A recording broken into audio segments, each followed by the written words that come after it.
Hi friends, welcome to my channel.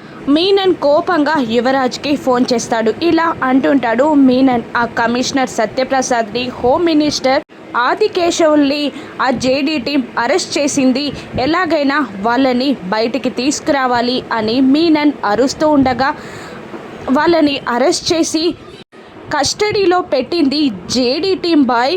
వాళ్ళు JD కస్టడీలో ఉన్నారు. జేడీకి తెలియందే చిన్న ఈగ కూడా ఆ స్టేషన్లోకి వెళ్ళలేదు అని యువరాజ్ అంటూ ఉండగా, అందుకే ఎస్కేప్ చేయడానికి ప్లాన్ని కుంభమేళాలో ప్లాన్ చేశాను.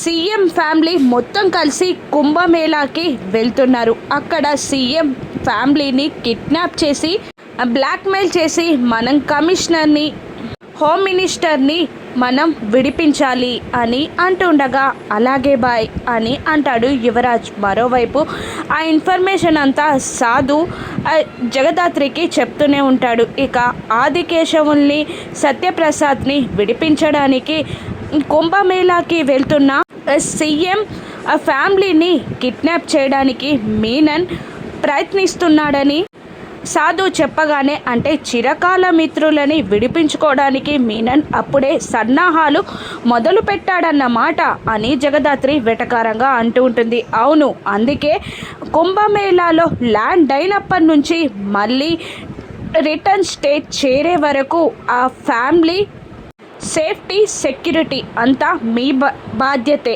సెక్యూరిటీ ఇవ్వాల్సింది మీరే. వాళ్ళు అక్కడ ల్యాండ్ అవ్వకముందే మీరు అక్కడికి చేరాలి అని జగదాత్రికి సాధు చెప్పగానే, అలాగే అంటుంది జగదాత్రి. ఇక కుంభమేళాలో బోట్లో కేడి తన టీంతో ఉండగా ఒడ్డుపైన అంతా చెక్ చేస్తూ ఉంటుంది జేడీ. ఇక సీఎం ఫ్యామిలీని మీనన్ నుంచి జేడీ కాపాడగలదా? ఆదికేశవుల్ని, సత్యప్రసాద్ని మీనన్ విడిపిస్తాడా? రాను ఎపిసోడ్స్లో చూద్దాం. Thank you for watching.